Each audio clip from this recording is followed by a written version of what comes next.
Assalamualaikum warahmatullahi wabarakatuh. Jadi ini merupakan video pertama dari rangkaian kegiatan praktikum mata kuliah geomatika. Pada pertemuan awal ya, di penjelasan kontrak kuliah, saya sudah memberikan penjelasan terkait pokok bahasan yang akan kita laksanakan dalam kegiatan praktikum. Di sini ada 7 pokok bahasan, mulai dari pengenalan software sampai dengan mengolah dan menyajikan peta dasar.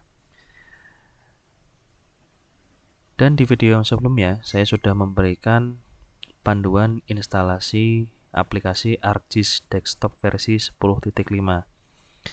Jadi ArcGIS Desktop ini merupakan salah satu aplikasi yang digunakan untuk mengolah dan menyajikan data berbasis Sistem Informasi Geospasial atau SIG.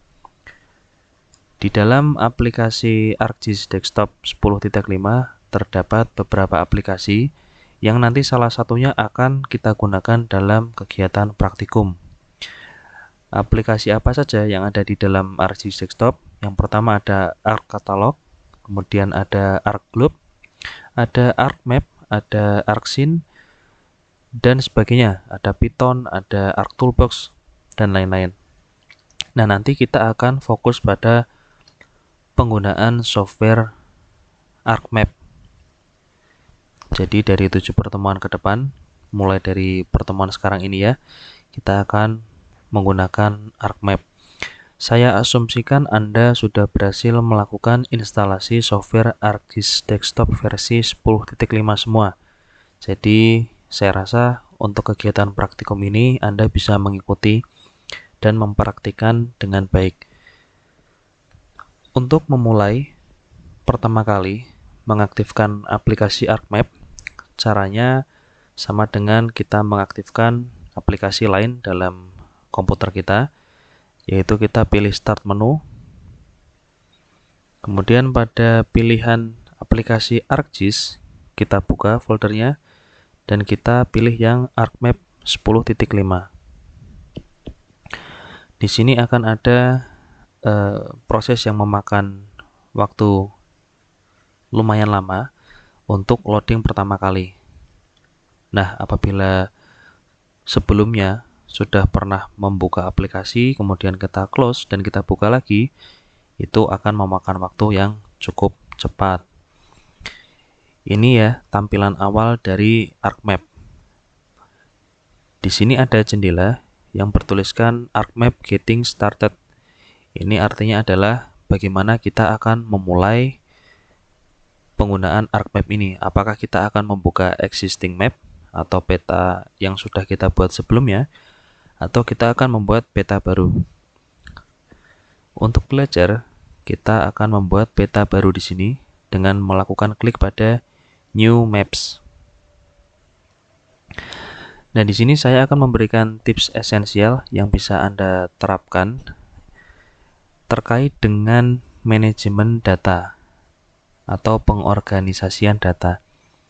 Jadi nanti ketika Anda melakukan setiap kegiatan pengolahan peta, itu Anda akan membutuhkan yang disebut dengan geodatabase. Ya, di bawah ini ada tulisan default geodatabase. Geodatabase ini semacam folder khusus untuk mengolah data-data spasial, khususnya dalam software ArcMap, yang nanti akan kita gunakan dalam setiap kali kita melakukan analisis atau geoprocessing. Nanti ada disebut dengan geoprocessing ya. Kita melakukan pemrosesan terhadap data spasial. Semua hasil pemrosesan atau geoprocessing tadi akan masuk ke dalam geodatabase. Mengapa pada awal saya berikan penekanan kepada pembuatan geodatabase terkait dengan manajemen data? Hal ini untuk mempermudah Anda nanti dalam menyortir data atau merapikan data.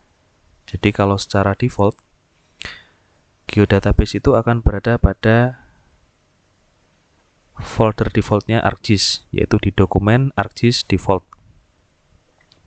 Kalau kita tidak melakukan setting geodatabase sendiri, atau kita tidak membuat geodatabase sendiri, Nanti selama kegiatan pengolahan peta, seluruh geoprocessing itu akan masuk ke dalam default geodatabase. Nah, ini tentunya nanti akan merepotkan kita ketika akan mencari data-data hasil analisis yang kita butuhkan.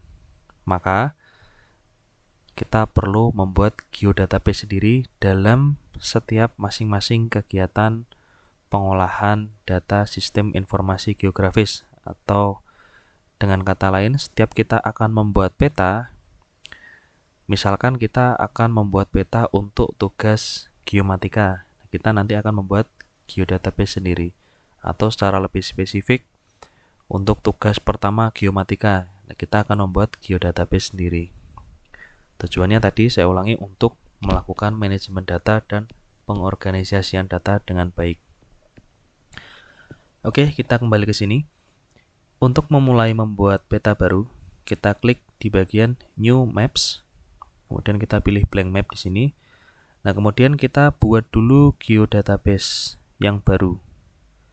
Caranya adalah di bagian sebelah kanan ini ya, ada gambar folder dengan tanda panah kecil, kita klik. Nah, kemudian dalam tampilan komputer Anda, apabila pertama kali terinstall, biasanya yang muncul adalah seperti ini, default geodatabase. Geodatabase ini dapat kita simpan dengan destinasi sesuai yang kita inginkan. Bisa di C, bisa di D, atau kalau kalian punya drive lain seperti E, F, itu bisa diletakkan di masing-masing drive tersebut. Saya ambil contoh, misalkan kebanyakan data saya ada di drive D terkait data SIG. Nah, kemudian saya akan membuat seluruh geodatabase dalam drive D. Maka kita harus melakukan koneksi atau connect to folder di drive D. Karena kalau kita langsung klik di sini, itu belum tentu muncul. Nah, kebetulan di sini saya sudah melakukan folder connection sehingga muncul drive D. Untuk melakukan folder connection, Anda bisa klik di bagian connect to folder yang ada di bagian atas ini ya, pilihan menu, kemudian klik. Nah, kemudian di sini pilih destinasi tempat Anda ingin menyimpan. Saya contohkan, saya ingin menyimpan di drive D. Atau saya ingin melakukan koneksi ke folder di drive D. Jadi nanti seluruh data di drive D akan dapat saya akses. Saya klik OK. Kemudian tadi sudah saya konekkan. Untuk memilihnya kita masuk ke sini. Kemudian pilih folder connection yang D. Oke, ini sudah masuk ke drive D saya. Setelah itu, langkah selanjutnya adalah kita membuat file geodatabase baru. Di sini bisa Anda perhatikan, geodatabase itu ditandai dengan simbol folder yang seperti silinder. Contohnya di sini saya memiliki dua file geodatabase untuk pengolahan data yang berbeda ya. Yang pertama latihan citra, yang kedua untuk pengolahan pemodelan genangan tsunami. Nah, kemudian saya ingin membuat geodatabase baru. Caranya bagaimana? Di bagian atas ini kita klik yang file atau new file geodatabase. Kemudian kita beri nama. Saya di sini akan beri nama, contohnya praktikum geomatika. Nah, jadi nanti kita usahakan dalam selama kegiatan praktikum kita akan menggunakan satu file geodatabase ya. Tujuannya tadi untuk mempermudah pengorganisasian data. Oke, setelah itu kita klik dulu file geodatabase yang akan kita gunakan. Kemudian kita pilih add. Jadi kita tidak perlu masuk ke dalam, tapi cukup kita klik. Di sini kita akan meng-add geodatabase mana yang akan kita gunakan. Kita klik geodatabase-nya, praktikum geomatika, kemudian kita pilih add. Nah, kemudian default geodatabase-nya akan secara otomatis menyesuaikan dengan settingan kita tadi, yaitu di drive D praktikum geomatika. Sekali lagi, ini tidak mengikat ya, jadi Anda bisa meletakkan di dalam folder lagi, tidak harus di luar ya. Misalkan di dalam drive Anda, drive D, Anda memiliki folder khusus Geomatika. Jadi Anda bisa meletakkan geodatabase ini di dalam folder Geomatika tadi. Kita lanjut. Setelah setting geodatabase, kita pilih blank map, kemudian kita klik OK. Ini adalah tampilan awal dari software ArcMap versi 10.5. Saya rasa untuk versi di bawahnya maupun di atasnya itu tidak memiliki fitur yang berbeda jauh. Ya mungkin ada penambahan beberapa fitur ya di versi yang lebih baru. Tetapi saya telah mencoba beberapa versi ArcGIS Desktop versi 10 ya. Baik itu 10.1, 2, 3, 4, 5, 6, 7 itu kebanyakan fungsinya sama, ya terutama fungsi-fungsi dasar dalam pengolahan peta. Oke, ini tampilan awal ArcMap. Di atas ini disebut dengan menu bar. Kemudian di bawah sini disebut dengan toolbar. Di dalamnya terdapat shortcut. Shortcut adalah jalan pintas. Jadi jalan pintas ini berisi tombol-tombol fungsi yang akan mempercepat kita melakukan kegiatan pemrosesan. Contohnya, ketika akan membuat new file atau kita akan melakukan open file. Sebetulnya sama, di dalam menu bar itu ada pilihannya, tetapi fungsi shortcut tadi ya untuk mempercepat atau sebagai jalan pintas. Nah, kemudian ada tips lagi yang perlu Anda lakukan ya sebelum memulai. Yang pertama tadi kan kita membuat geodatabase ya, itu tips. Ya, kemudian yang kedua, kita perlu mengaktifkan ekstensi yang ada di ArcMap. Apa itu ekstensi? Ekstensi adalah semacam tambahan, tools tambahan yang apabila kita aktifkan, kita akan dapat mengakses tools-tools yang dapat kita gunakan untuk kegiatan geoprocessing. Nah, untuk melakukan aktivasi ekstensi, kita bisa pilih di Customize, kemudian masuk ke Extensions. Nah, kemudian pastikan semua di sini tercentang, mulai dari 3D Analyze sampai Tracking Analyze. Apabila kita menggunakan satu master software yang sama, yaitu seperti yang saya berikan di panduan kemarin, kemungkinan besar extensionnya sama ya, jadi mulai 3D Analyze, ArcScan sampai dengan Tracking Analyze. Kita aktifkan semua, kalau sudah kita klik Close. Apabila suatu saat ya kita lupa mengaktifkan dan kita membutuhkan kegiatan geoprocessing di Network Analyze. Nah, kalau tidak aktif nanti kemungkinan besar kita tidak dapat melakukan geoprocessing di bagian Network Analyze. Jadi maka ini saya masukkan ke dalam tips supaya suatu saat ketika Anda melakukan kegiatan analisis sudah bisa dilakukan sesuai dengan apa yang kita butuhkan. Kalau sudah klik close, kemudian saya akan menjelaskan sedikit tentang menu bar.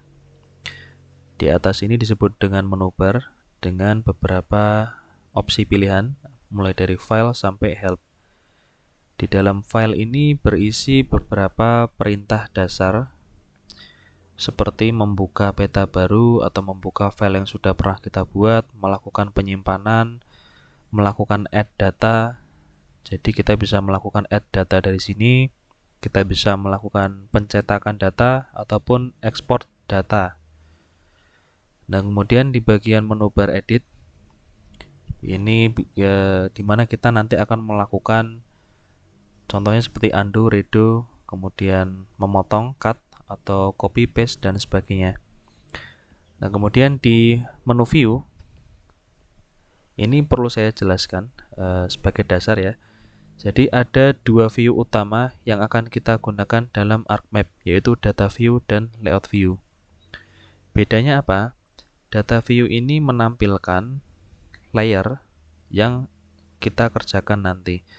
Layer ini dapat berisi feature maupun surface ya. Feature itu data spasial dengan bentuk data vektor, baik itu titik, garis maupun poligon atau bidang. Kemudian surface itu berbentuk umumnya data-data raster ya, seperti peta citra atau juga mungkin peta dem, peta terrain dan sebagainya. Nah, semua tadi yang ada di layar itu akan ditampilkan di dalam data view. Mungkin kalian pernah menggunakan aplikasi Photoshop, yaitu prinsipnya tidak jauh berbeda. Jadi di dalam layar akan ada beberapa file, baik itu file feature maupun surface ya. Ketika Anda aktifkan, nanti akan tampil di bagian data view. Dan kemudian juga bisa diatur pemosisiannya. Apakah nanti misalkan ya, ada jalan, ada batas administrasi, kemudian ada data citra. Nah, kemudian kita akan atur posisinya. Apakah citranya nanti di paling atas, kemudian jalan di paling atas. Nah, itu akan mempengaruhi data view yang ada di sebelah kanan ya, di area putih ini. Prinsip dasarnya sama seperti layering pada Photoshop. Kemudian, view yang kedua adalah layout view. Atau bisa kita akses di sini ya, kita lihat layout view. Layout view ini digunakan ketika kita akan membuat peta yang akan kita ekspor atau sudah kita sesuaikan, kemudian kita buat informasi TP petanya. Nah, di sini dalam layout view kita bisa menyesuaikan ukuran bagaimana peta ini akan kita print maupun kita ekspor. Contohnya di sini menggunakan ukuran kertas A4. Kemudian kita juga bisa nanti melakukan setting kertasnya bermacam-macam ya. Bisa A4, A3 dan sebagainya. Kemudian juga bisa sesuai dengan kebutuhan kita atau custom. Misalkan ukuran 10 cm kali 10 cm. Di dalam layout view ini kita akan membuat yang disebut dengan informasi TP peta seperti judul, legenda, kemudian arah mata angin, skala, dan sebagainya. Kita akan tambahkan semua di dalam layout view. Untuk melakukan pemindahan dari data view ke layout view atau sebaliknya, selain melalui menu view, dapat juga melalui shortcut yang ada di bawah sini. Ya, sebelah kanan ada layout view, yang kiri adalah data view. Nah, jadi nanti semua data yang sudah kita olah dan selesai dilakukan analisis, ketika akan kita ekspor atau kita print ya, kita masuk ke layout view. Jadi data fixnya akan ditampilkan di sini. Ataupun data yang diubah di sini pun nanti di sini juga akan berubah. Nah, jadi layout view ini dilakukan apabila ketika proses analisisnya itu sudah selesai ya, sudah fix. Supaya nanti tidak merubah banyak layoutnya. Oke, saya lanjutkan. Menu yang selanjutnya adalah bookmarks. Ini seperti di browser ya. Kalau kita bookmarks nanti kita akan mendapatkan jalan pintas ya atau bookmarks. Kemudian insert. Nah, insert ini digunakan untuk menambahkan. Contohnya menambahkan data frame, menambahkan title, teks dan sebagainya. Data frame ini digunakan ketika contohnya kita akan membuat inset peta. Nah, inset peta itu kan dikerjakan di dalam layout view. Kemudian dalam layout view di informasi TP peta kita akan membuat inset. Inset itu dibuat menggunakan data frame. Nah, jadi nanti di dalam ini sama-sama disebut dengan data frame ya atau layer. Jadi nanti di dalam layer ada data frame-nya. Yang terpisah bisa kita olah masing-masing sendiri. Contohnya seperti ini ya. Nanti kita buat insert di bawah sini, kemudian datanya juga bisa kita sesuaikan. Nah, kemudian apabila Anda perhatikan ada beberapa fitur insert yang belum aktif di dalam data view. Mengapa demikian? Karena memang sebagian besar tools yang ada di sini akan aktif apabila berada pada posisi layout view. Nah, seperti ini ya, kita menambahkan title atau judul, kemudian kita menambahkan legenda, arah mata angin ya, ini contohnya. Ini akan aktif semua ketika masuk dalam layout view. Kemudian selanjutnya adalah selection. Selection ini digunakan untuk melakukan seleksi terhadap data feature data yang ada pada layar. Contohnya tadi data vektor berupa titik, berupa garis maupun berupa poligon. Nah, seleksi itu artinya memilih ya. Dalam seleksi nanti ada beberapa yang akan kita pelajari. Salah satunya adalah selection by attribute. Nah, ini untuk memilih sesuai dengan atribut. Fitur ini akan aktif apabila data sudah diinput. Nah, kemudian selanjutnya menu geoprocessing. Menu geoprocessing ini adalah tools-tools yang digunakan untuk analisis atau geoprocessing. Contohnya di sini ada buffer, clip, dan sebagainya. Nah, lebih lengkapnya lagi nanti ada di dalam Arc Toolbox. Saya akan aktifkan Arc Toolbox. Di dalam Arc Toolbox ini terdapat puluhan bahkan ratusan tools yang dapat digunakan untuk geoprocessing. Saya lanjutkan, kemudian di sini ada Customize. Customize ini digunakan untuk salah satunya tadi adalah mengaktifasi extension, kemudian yang lain adalah kita melakukan aktivasi toolbar.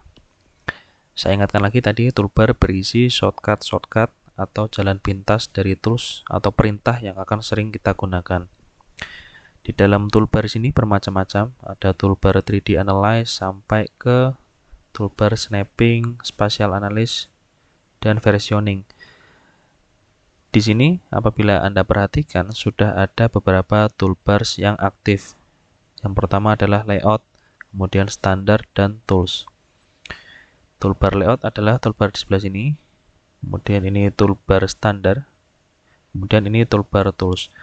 Nah, untuk mengaktifkan maupun menonaktifkan toolbar bisa dengan melakukan centang maupun uncheck ya, cek maupun uncheck. Contohnya toolbar layout, ini posisi aktif, saya akan nonaktifkan.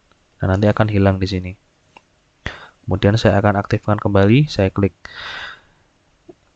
Customize toolbars ini dapat diakses juga melalui area di sebelah atas maupun bawah ya. Yang berwarna abu-abu seperti ini, kita klik kanan, dan nanti akan muncul toolbars yang akan kita aktifkan maupun tidak kita aktifkan. Contohnya, saya akan melakukan aktivasi toolbar Draws. Jadi saya klik kanan, saya pilih Draw.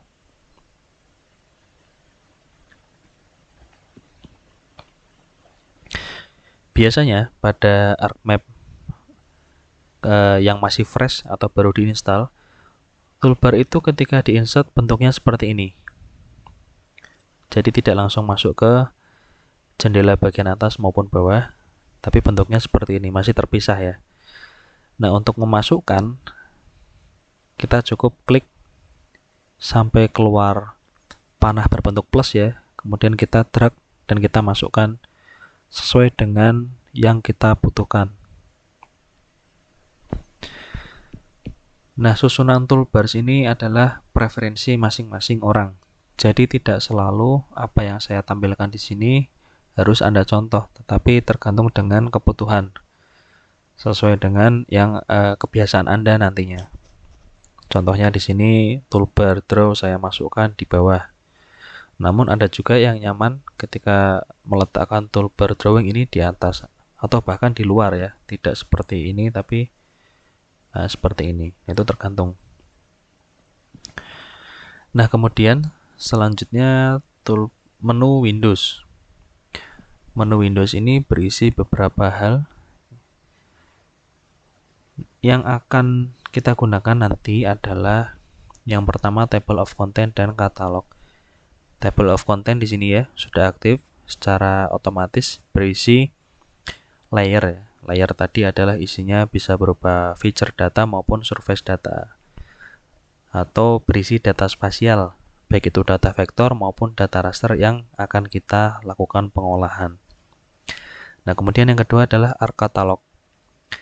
Arc Catalog ini berfungsi sebagai seperti Windows Explorer ya. Di dalamnya kita bisa melakukan manajemen atau pengorganisasian data seperti contohnya di sini adalah membuka data, kemudian melakukan add data, melakukan copy data, dan sebagainya. Itu ArcCatalog. Nah, di sini saya akan demonstrasikan beberapa toolbars maupun aplikasi lain yang perlu diaktifkan. Yang pertama adalah ArcToolbox. Saya close dulu ya, kita ulangi. Yang pertama, aktivasi ArcToolbox bisa melalui menu geoprocessing atau di sini kita sudah punya shortcut di bagian standard tools. Kalian cari ya, ada kotak berwarna merah, kita klik saja. Kemudian akan muncul ArcToolbox. Kita bisa meletakkan sesuai dengan preferensi kita. Di sini ada, ketika kita drag, ada panah ya, semacam panah berwarna biru. Kalau kita letakkan di dalam panah tersebut, akan digambarkan kira-kira di mana letak posisinya. Biasanya saya letakkan ArcToolbox ini di sebelah table of content. Nah, seperti ini. Nah, kemudian yang kedua, kita aktifkan ArcCatalog. Kemudian kita letakkan juga sesuai dengan kebutuhan. Biasanya saya letakkan di sini. Nah, jadi kembali lagi ke preferensi. Nanti ketika Anda melakukan kegiatan pemetaan atau pengolahan data SIG, di bagian data view ini kita usahakan kita dapatkan view yang seluas-luasnya. Ini saya beri contoh ya. Saya misalkan input data.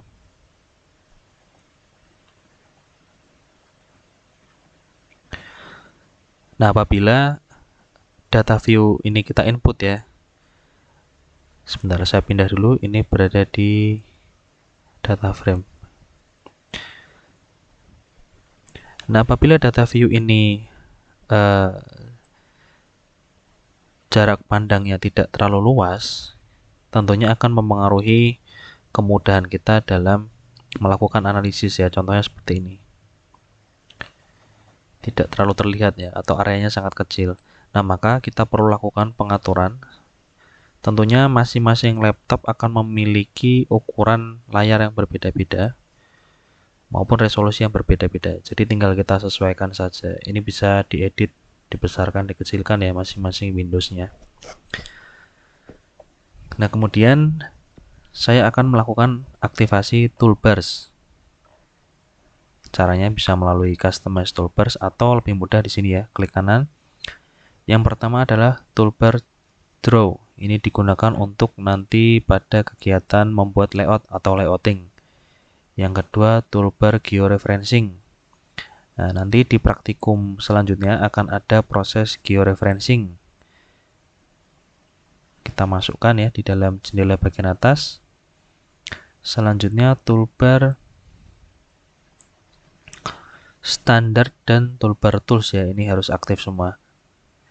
Satu lagi yang penting adalah toolbar editor. Ini digunakan untuk ketika nanti kita melakukan editing data vektor. Nah, kemudian ini tadi saya contohkan ya bagaimana membuat inset. Nanti secara spesifik akan dibahas ketika pembuatan layout. Ini contohnya inset ya, supaya Anda dapat gambaran. Jadi di sini ada layar utama berisi data-data yang kita analisis. Kemudian di sini ada layar kedua atau data frame yang berisi inset. Inset ini biasanya berisi data atau informasi yang minimal. Contohnya hanya misalkan batas administrasi ya, karena inset itu hanya akan menunjukkan di mana letak posisi dari peta yang sedang kita analisis. Contohnya Semarang. Nanti insetnya adalah Jawa Tengah dan kita nanti akan highlight di bagian Semarang. Nah, di bagian layer maupun data frame ini dapat memiliki data yang berbeda. Jadi tidak harus sama atau memang tidak sama ya, tergantung dengan yang kita butuhkan. Nah, kemudian ada lagi yang ingin saya sampaikan, yaitu di bagian sebelah kanan.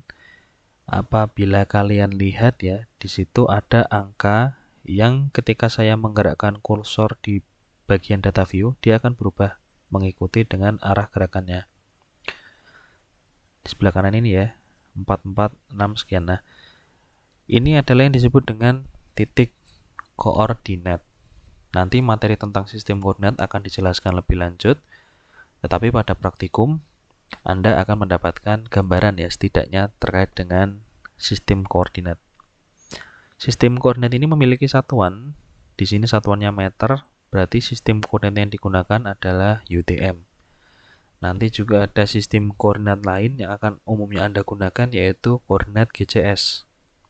Bedanya adalah pada satuan. Ya, nanti pembahasan itu akan dijelaskan lebih lanjut pada saat materi tentang sistem koordinat dan sistem proyeksi.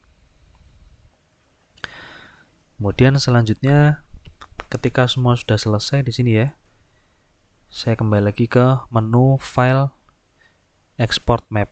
Nah, Export Map ini digunakan untuk mengekspor data yang sudah kita layouting ke dalam format JPG atau juga bisa format PNG maupun TIFF. Di sini kita bisa berikan nama, kemudian kita juga bisa memilih tempat penyimpanan. Nah, tempat penyimpanan ini tidak di dalam file geodatabase. Nah, ini perlu Anda perhatikan. Nanti ketika menyimpan hasil ekspor, itu tidak perlu di dalam geodatabase. Karena geodatabase itu tidak bisa kita akses di dalam Windows Explorer ya. Seperti ini contohnya. Nah, di sini tidak bisa kita akses karena filenya berbentuk sesuai dengan file geodatabase yang hanya bisa diakses ketika kita membuka ArcMap. Kemudian yang kedua adalah ketika kita melakukan saving data. Setelah selesai ya, kita pilih file, save. Nah, kemudian ini juga jangan disimpan di dalam geodatabase. Kita simpan sesuai dengan folder yang kita kehendaki. Mungkin itu beberapa pengenalan software ArcMap yang dapat saya sampaikan. Sisanya Anda bisa melakukan eksplorasi sendiri terkait dengan aktivasi toolbar. Kemudian Anda juga bisa mencari referensi ya secara lebih lengkap dari masing-masing fungsi toolbar. Yang jelas toolbar yang di sini yang saya aktifkan, termasuk di dalamnya ada ArcToolbox dan ArcCatalog, itu adalah yang akan sering kita gunakan nanti, utamanya dalam kegiatan praktikum geomatika. Baik, mungkin itu yang dapat saya sampaikan. Kurang lebih mohon maaf. Assalamualaikum warahmatullahi wabarakatuh.